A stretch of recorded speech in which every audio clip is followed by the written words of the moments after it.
emerging interdisciplinary areas. He leads instructional strategy and initiatives in digital education, including AI in education, AI literacy, innovative pedagogy, with a focus on integrating emerging technologies into teaching, learning, and assessment. He has served on several international committees, including AI and Education International Panel, the Digital Educational Council, the Cyber Physical Learning Alliance, and Higher Education Planning Alliance. His work in digital education has been recognized through multiple awards, including 2024 Global MOOC and Online Education Award for AI Education, the 2016 SS Teaching Excellence Award, and 2007 Teaching Innovation Award at Hong Kong University of Science and Technology. His research interests include education technology, AI and digital literacies, and networked learning. Today, Dr. Sean McKeon will be sharing his insights onto building the flow, not the ceiling, AI literacy as the common core competency for higher education. Without further ado, please join me in welcoming Dr. Sean McKeon to the floor.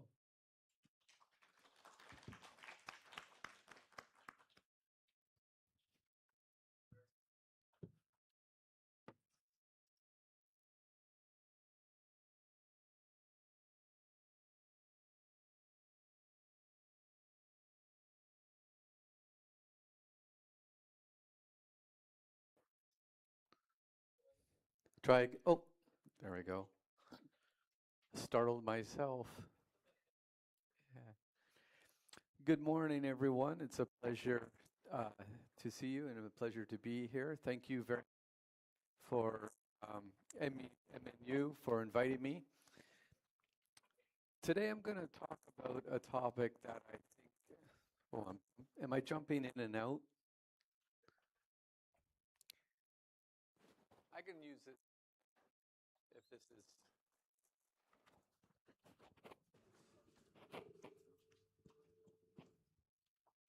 Hello? Okay. All right. So today I'm going to talk a little bit about AI literacy as a common core competency in higher education. And what I mean by setting the floor, not the ceiling, is really related to both curriculum, teacher training, but also policy. So here's an image that I generated about 2 years ago. And I use this in another talk to talk about AI and its impact on teaching and learning.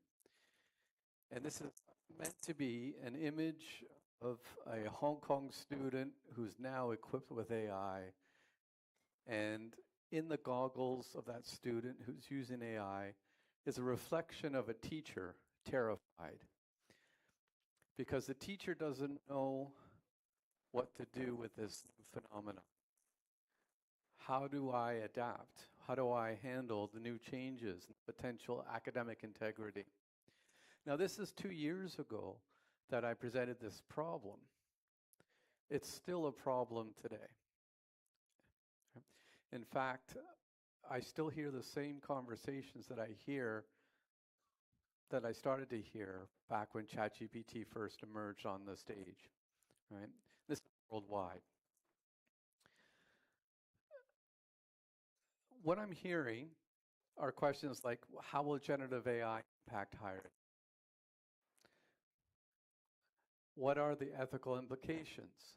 How should I prepare students for responsible use? And what should I academic? Maybe I'll switch to this. This will be better. Okay, perfect. What should I consider? Academic integrity, security, or new skills?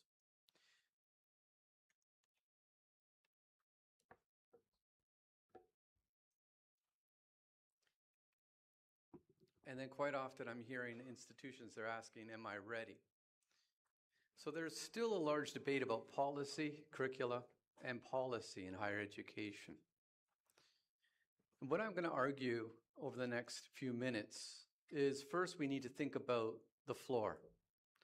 We need a floor, or what I would say a foundation, where students and faculty can stand on. And quite often, and I was just having a very quick conversation just before this talk, in some ways when it comes to higher education, the policy is trying to deal with the negative impacts, the bad actors. So you're setting a ceiling for the potential growth. So what I'll be arguing over the next few minutes is we need to instead reverse that and focus on the floor first. Because once we build that floor, it guarantees that our students and faculty won't fall into the pitfalls that often occur, or that we're starting to see emerge from higher education or AI in higher education. And instead, we can equip people with the mechanisms and the mindsets and the competencies to rise up within the context that's relevant to their learning and teaching environment. And then with that, by empowering all the stakeholders in that sense, if the ceiling is unlimited, then we enable our students and our faculty to become orchestrators of AI. So what do I mean? Well, I'm going to be giving and walking through a couple of really key examples. But if we look at it from the student's perspective, for example, at HKUST, our floor in the curriculum is building a foundational Common Core course where all students must take, and I'll go into more detail about that later. That allows us, within the curriculum, to build up from there to have horizon courses where students, after their first year, have a choice to take courses across disciplines, but all related to AI within their disciplines. And then from there, we have expert courses, discipline-specific courses that are really designed within the program that students are enrolled in. But that's the student's perspective. So at the student's perspective, we have the AI Foundation, we have the Horizon courses and the expert courses. But what about from the faculty's perspective? Well, I'm going to argue that the floor is helping build up 5 AI literacies, and I'll define what those are later. But with these 5 AI literacies, we can set up a baseline in which faculty can grow and emerge or develop and construct the learning experiences or the curricula and the programs that they're designing. And then we can then help them set up and use frameworks like an assess, engage, and develop and sustain cycle for them to check using systems that already exist in universities, because it may be too difficult to set up new systems, but we can utilize existing systems within universities that most institutions follow. For example, quality assurance committees or course approval committees. At the institutional level, I'll argue that the compliance needs to be at the floor, right? And it should be compliance for calculable risks only, because in the age of AI, when it comes to teaching and learning, a lot of the risks are unknown. And instead of talking about risk, we're actually talking about uncertainty. And it's very difficult to make a policy when it involves uncertainty, especially when unknowns are unknown. And I'll explain that a little bit in detail. So in the sense, the same principle of moving from the ceiling to the floor is relevant across from both students to the faculty to the institutional planning stage. We know from various studies that are emerging, this one's a little old now, and actually they've recently released another survey from Latin America, but the Digital Education Council has been doing a lot of good work in this area, where they've interviewed students, and worldwide the message is becoming clearer and clearer. Students don't feel prepared. They don't fully understand artificial intelligence and its impact, particularly on how they should utilize it for learning, but also how they should utilize it for the future of work and what are the expectations in the workplace, right? So there is worry among students. So what does every educator and every student need to know and to do with AI? Well, if we think about the graduate then, AI now is shaping expectations, and it's as a cross discipline from science to healthcare to public service. In Hong Kong, for example, that becomes very problematic as soon as you crystallize certain policies. My main focus, though, of this talk is actually how and do we define AI literacies, and how do we use these to enrich things like compliance, program development, course design, and learning experiences. What I've seen in the past is something like this. AI literacy is a specialist skill for interested students. Tool training transfers across contexts, and policies can anticipate how students will use AI. But that's problematic on a few levels. Right? If we teach to the tool, then we ignore the context, right? And we ignore the competencies and the skills that are transferable. And if policies anticipate how students will use AI, then there's a good chance we'll get the policies wrong. So what we want to think about is, how are students using AI? And we know now through these various surveys, like for example from Digital Education Council, UNESCO, and other surveys that have emerged, that students are using these tools in different ways, not just to copy and paste and to produce text. In many ways, students are using artificial intelligence as a thinking partner, which can be both beneficial and detrimental to the learning experience. We also know that tools change faster than training, and we also are starting to see through short-term research, although we still need more longitudinal research, we're starting to see, in some cases, the possibility of competency decay through the use of these tools.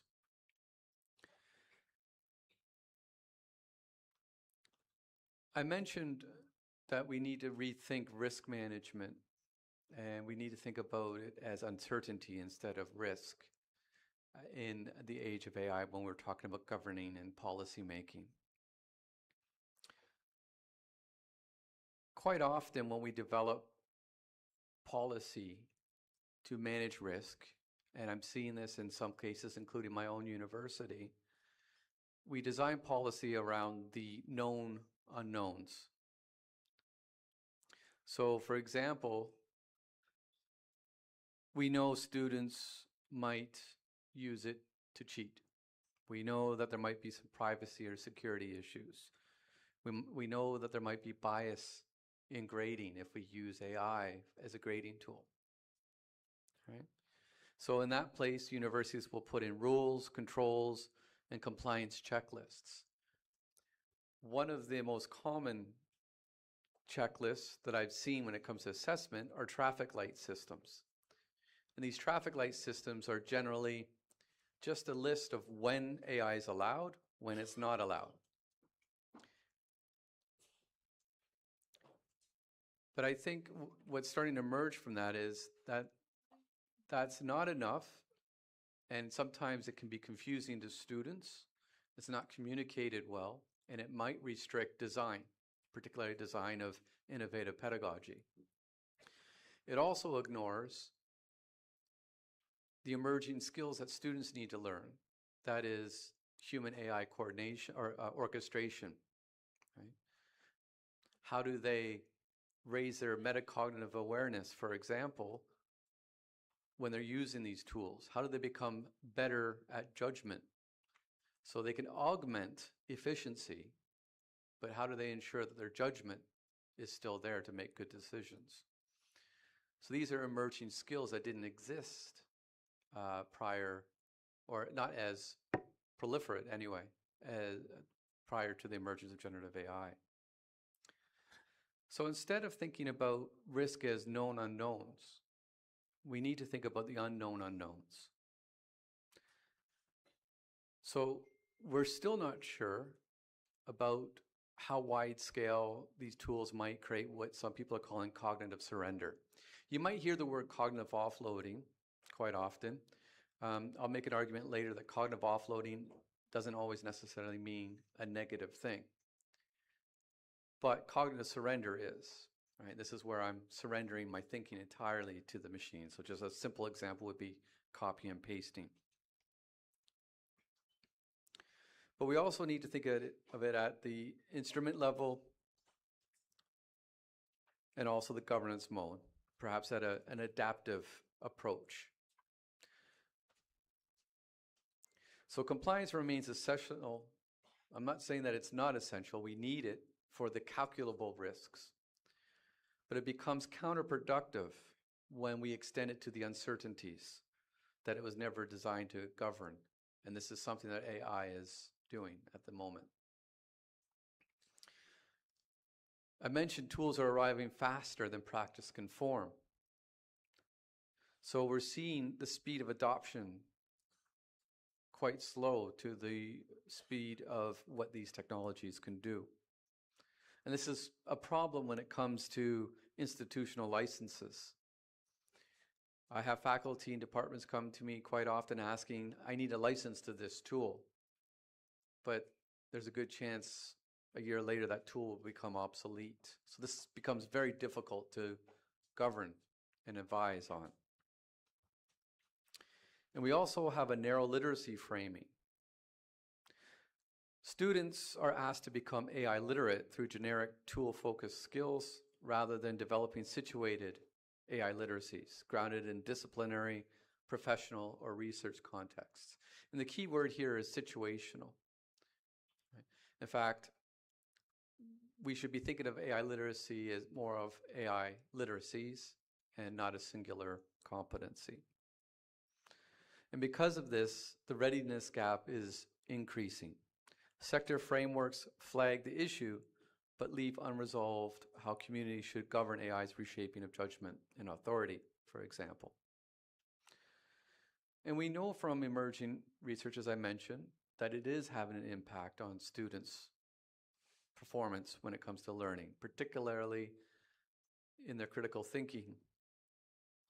So we know that there's an increase in trust without calibration. What I mean by that is students and faculty, general public, are placing trust in the answer of artificial intelligence, but they're not recalibrating, thinking about the output that AI is giving them. And there are some cases where it increases confidence in their knowledge when their knowledge is at the novice level. So we need to be aware of that implication, right? Increasing confidence when that confidence should not be there. We know output gains and reduced monitoring. So ChatGPT supported writing, for example, achieved higher essay scores while engaging in fewer metacognitive monitoring processes, suggesting reduced planning, checking, and self-regulated learning. In my own internal research at HKUST, we ran a controlled experiment where we had students work with AI and students without AI, and then we had a control group as well. It's a small scale. It was about 16 students. And what we found out very quickly through monitoring the students and then interviewing them later is that by introducing the tool, their metacognitive awareness and the self-regulation decreased significantly. So that brings us to cognitive surrender. Across, this is a study out of Wharton, I believe. They found that there's an emergence of a new systems of thinking. So if we think back to the famous book, Thinking Fast, Thinking Slow, where we have system 1 and system 2 thinking. System 1 thinking tends to be our brains thinking through heuristics, and this is where bias comes in, right? Because we want to get to the answer as quickly as possible. And our system 2 thinking is where we slow down. This is where metacognition comes in. We think about our thinking. Well, they argue through their research that there's now a system 3, and that's completely surrendering the thinking to the machine. Right? So that could be problematic if done poorly. Now, in addition to all of the emerging research that's showing us of the pros and cons of AI, from policy to things like offloading and correct cognitive surrender, we're starting to see the emergence of many AI literacy frameworks, and some have existed for a few years or more. Through a review of literature, I've looked at 20 different frameworks, and I've come up with 9 domains that they tend to cover, ranging from technical understanding to human agency and identity to critical evaluation to society and societal and systematic awareness. What I mean by these domains is the digital or the AI literacy frameworks focus on these different areas that they feel are important when we collaborate and we use AI for different tasks. Now, it may not come as a surprise as some focus on different areas than others. So, for example, this well-cited AI literacy framework that was written before ChatGPT became normalized focuses more on the technical understanding and knowledge of how AI works, but it tends to not really address issues like governance or even the cognitive impact of AI. Whereas if we move over to OECD, which was published in 2025, they tend to focus more on the practice, how AI is used in practice, as well as critical thinking. If we look at another AI literacy framework, one that focuses on medical education, it's unsurprising that this one focuses quite significantly more on practice and how AI, and a lot less on governance.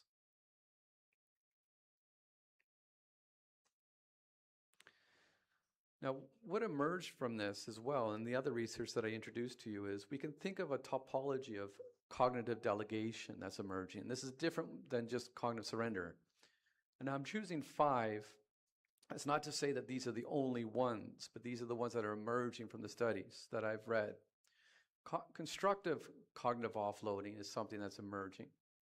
We know students might utilize these tools for the mundane administrative tasks so that they can focus on something that demands more critical thinking, and that's okay. But something that's also emerging is routine reliance. We're starting to see the emergence of students routinely going to AI first.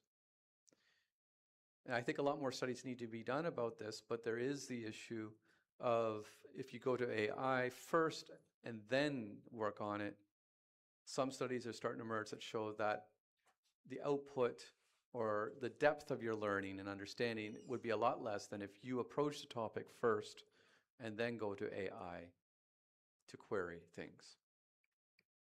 Cognitive surrender I've already explained a little bit.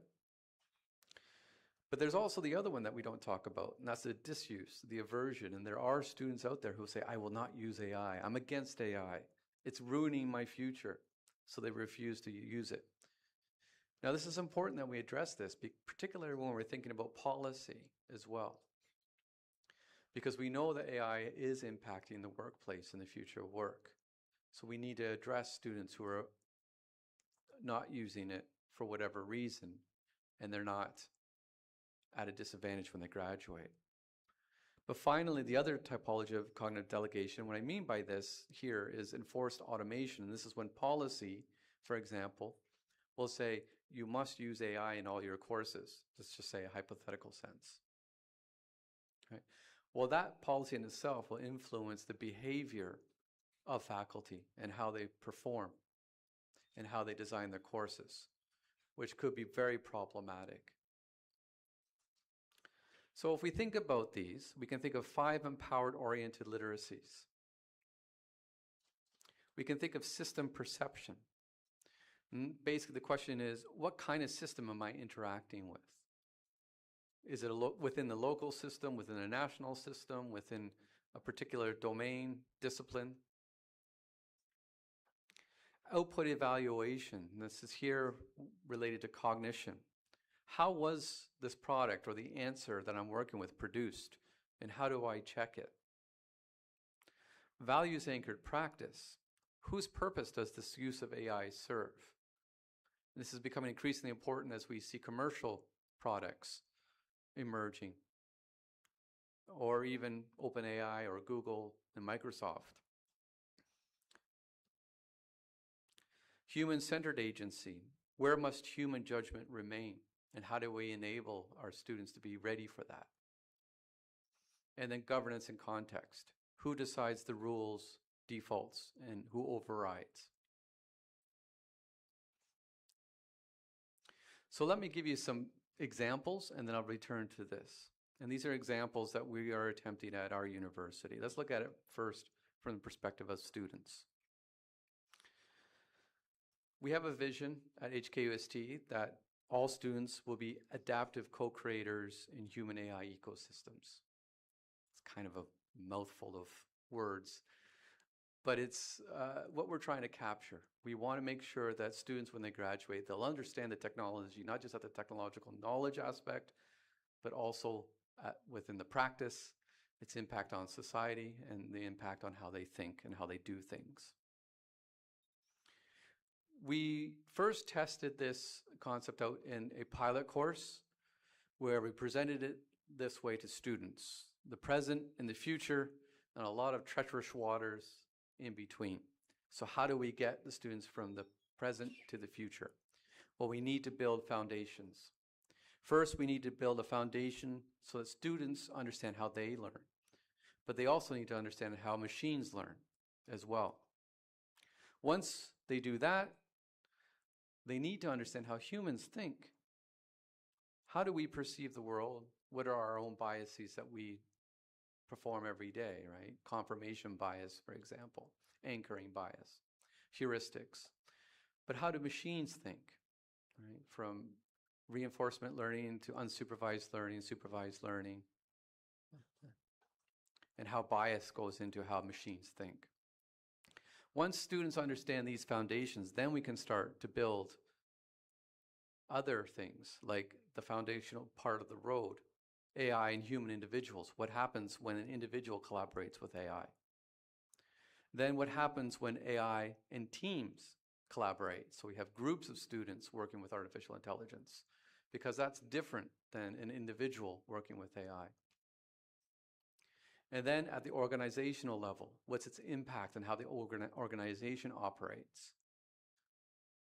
So now we have a bridge that we can start to cross, and we can start talking about the societal implications.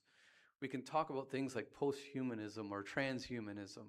We can get philosophical, but we can also talk about policy as well. And then we ended the course with projects where students had to build something with AI. Now, the pilot worked, and we decided to make this a whole curriculum for our undergraduate students, where they have to take 6 credits in the first 2 years related to AI literacy. In the first year, the course I just described to you has been upgraded, and it focuses on 3 ILOs, intended learning outcomes, which are the HAICs that you see in the columns there. Those are related to technological understanding, procedural and practice, and ethics and governance, the 3 ILOs. But they also learn different types of knowledge when it comes to AI. Its impact on their discipline. How do they rethink their discipline? How does it change how they do things, from research, for example? What technical skills do they need to know? And then its impact on their cognition and employability skills that they need. So the foundational course builds that, and then in their second year, they have a choice of a range of different courses that they can take that are related to AI, using the foundational courses built upon that. Okay. So by the end of the second year, they should have a range of both skills and knowledge in AI. This is basically a tree that we designed to help students understand what it looks like, and each week they go through the tree and they learn, well, this week we're learning about human cognition, this week we're learning about AI technical foundations, all the way up to orchestration philosophy. So by the end of week 13, they have to design their orchestration playbook. How will they get to AI? And from there, the Horizon courses, the 3 HAICs that I mentioned, and then the expert courses will come in from their programs and their majors in their 3rd and 4th year. And this is for every course, from social sciences to accounting to public policy, and even math. Okay. So from the faculty perspective, we're trying to support faculty in different ways. We're providing funding, for example, through different funding schemes, mostly supported by the government. We also provide training for faculty.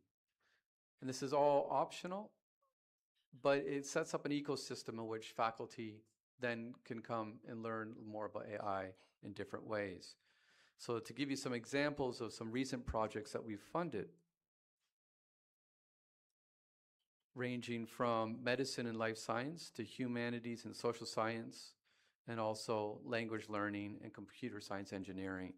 So from rubric design to a social platform that helps them negotiate, and then a multimodal large language model that is also a learning companion. We've also designed platforms and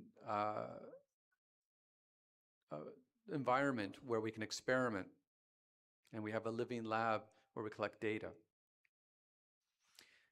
At the institutional level, we've ingrained the idea into our digital education strategy, which is reviewed every 3 years. We've also created AI literacy initiatives, and we've joined global positioning initiatives from Digital Education Council to working with other organizations. For example, I led a working group on 10 dimensions of an AI readiness framework. So let's come back to the floor, and I'll wrap this up. We need a strong floor to avoid the pitfalls. And what are those pitfalls? Well, if you look at the literature and the studies that some of the studies that I showed you at the beginning and others, there are various. Perceptual is one. AI embeds in workflows faster than we can think about its implication is one.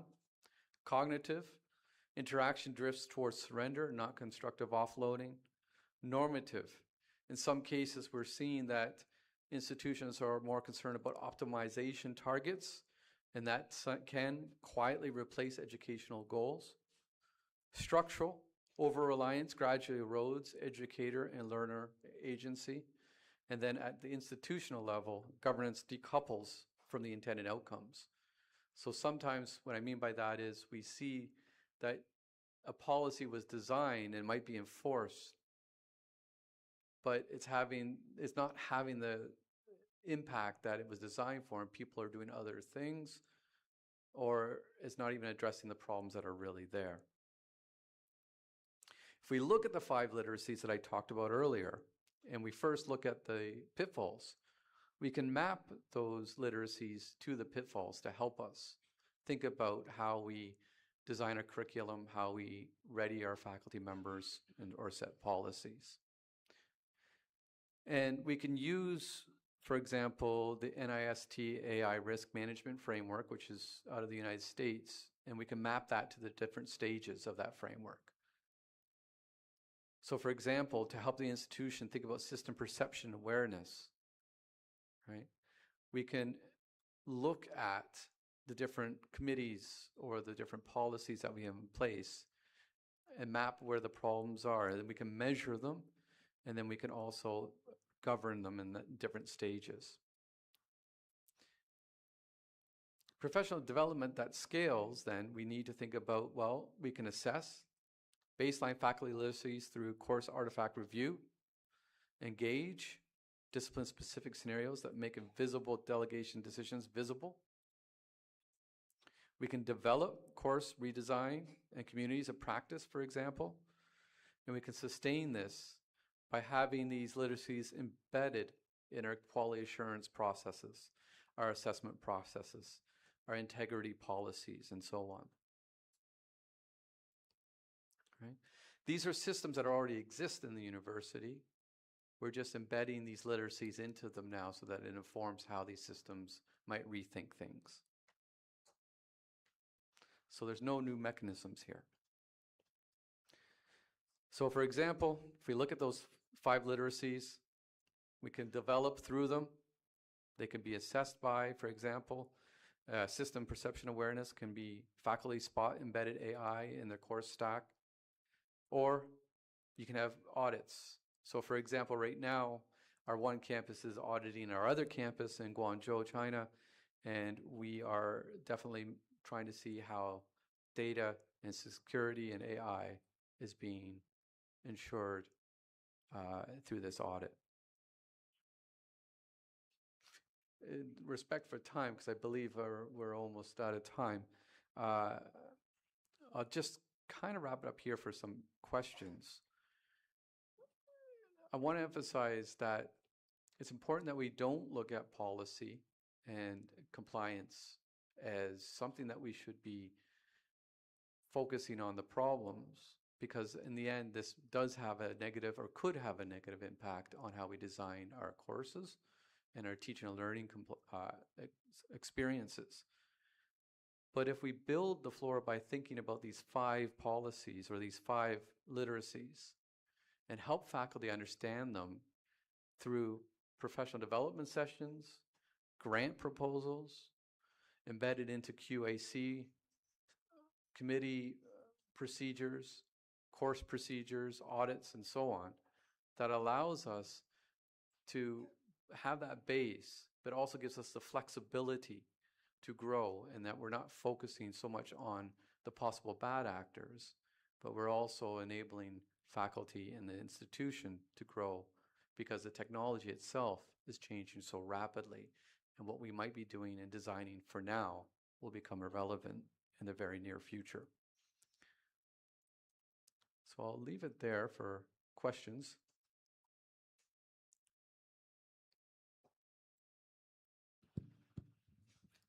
Thank you, Dr. Sean Finn. Thank you for that insightful keynote address on in the era of uncertainty and for looking at or focusing on building the flow rather than focusing on the ceiling. Thank you very much for that. I will now open for questions from the floor if there are any questions. You can just raise your hand and one of us will bring a mic to you.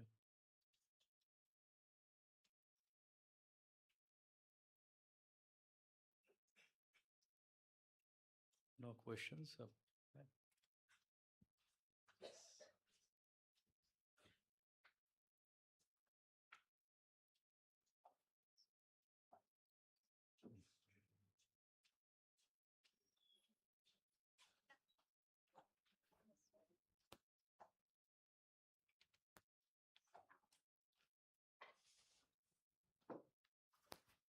Thank you so much.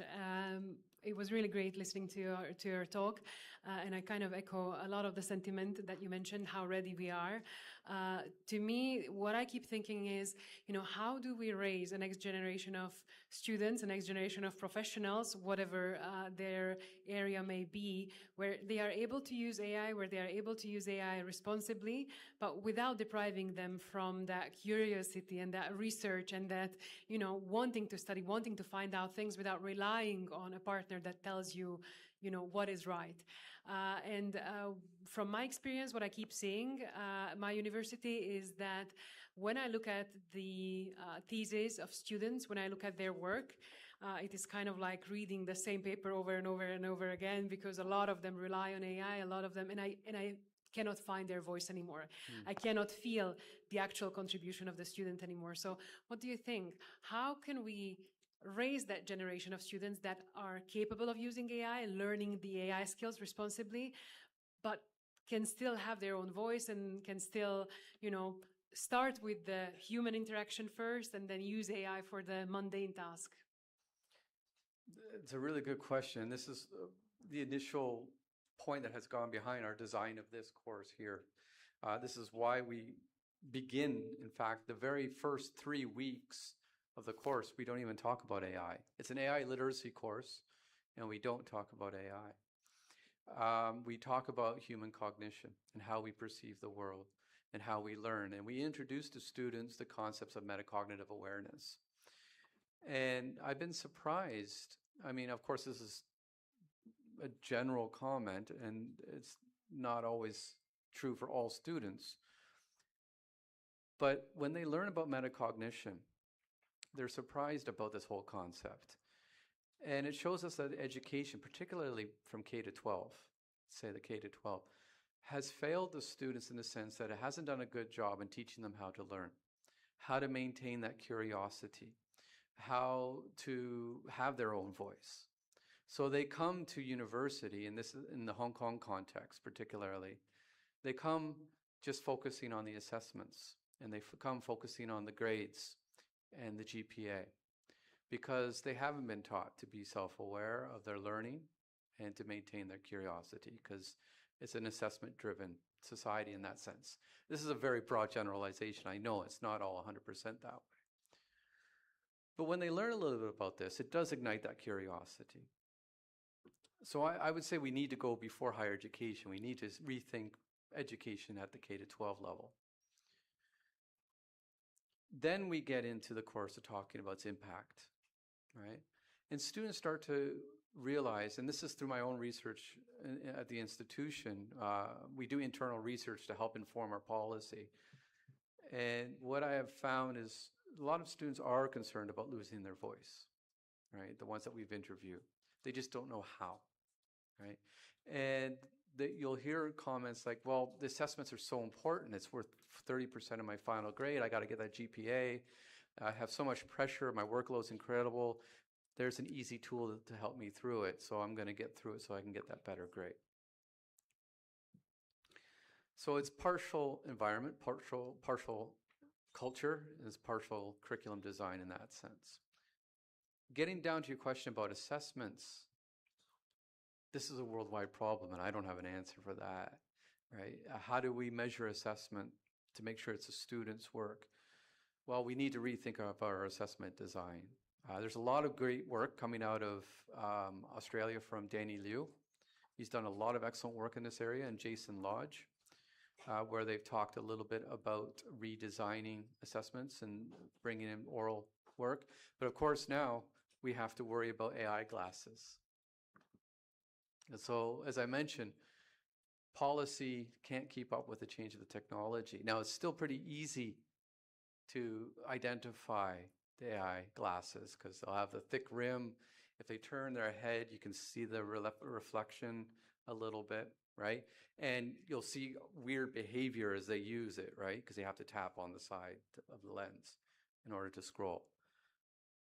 But this technology will advance quite quickly. So it'll become pretty soon that odd behavior will disappear, and it'll be difficult at a distance. Like if I'm proctoring an exam, I won't be able to tell from this distance from the people in a few rows up if they're just looking at something and they're getting the answers, right? So we do seriously need to think about our assessment. Experiential learning, right? But that has costs, right? And manpower. So I didn't really answer that part of your question. I mean, I would love to talk more about it. We don't have an answer to that, or I don't anyway. I know you will have a lot of questions to the professor, but unfortunately we are out of time and more than so. If you have any questions after the keynote, of course, come up and talk to the professor. I will stop there for now. Thank you very much, Dr. Sean, for your keynote. My apologies for the initial glitches with the sound. And thank you participants for being in the session. And we hope that you found that informative and inspiring. And I see the hands. You can always come up and ask the questions later on. Now, I would like to invite our Vice Chancellor, Dr. Aishat Shehnaz Adam, to present the token of appreciation to Dr. Sean McQueen in recognition of the valuable contribution and for the generosity of sharing your knowledge with us. Thank you.